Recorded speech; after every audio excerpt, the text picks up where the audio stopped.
El aborigen ya está en la Copa Libertadores de América. El aborigen quiere ir a la Sudamericana. Hasta el momento, si el campeonato terminara hoy, iba a ser el campeón con más puntos. Porque está segundo en el acumulativo. 77 puntos, 75 tiene Libertad. Golazo de Fabro. Tras centro de Bartomeus. 15 minutos del primer tiempo. Qué gran gol de Fabro. Este es Juli Benítez, el que va por izquierda. Juli mete el centro. Teixeira cabecea. Quiñones duda. Sale Juli Benítez. Para el 2-0 aborigen a los 24 minutos de la primera fracción. Los 3 goles de Guaraní en el primer tiempo del compromiso. En esta jugada, Benítez, Fabro, Angelito Ortiz, taco, Fabro, golazo.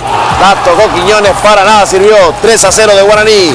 Contundente el equipo de Félix Darío León, que pelea por un sitio directo en la Copa Sudamericana. Hasta el momento es el que más puntos tiene en el acumulativo. Hasta el momento clasificado a la Sudamericana y a la Libertadores.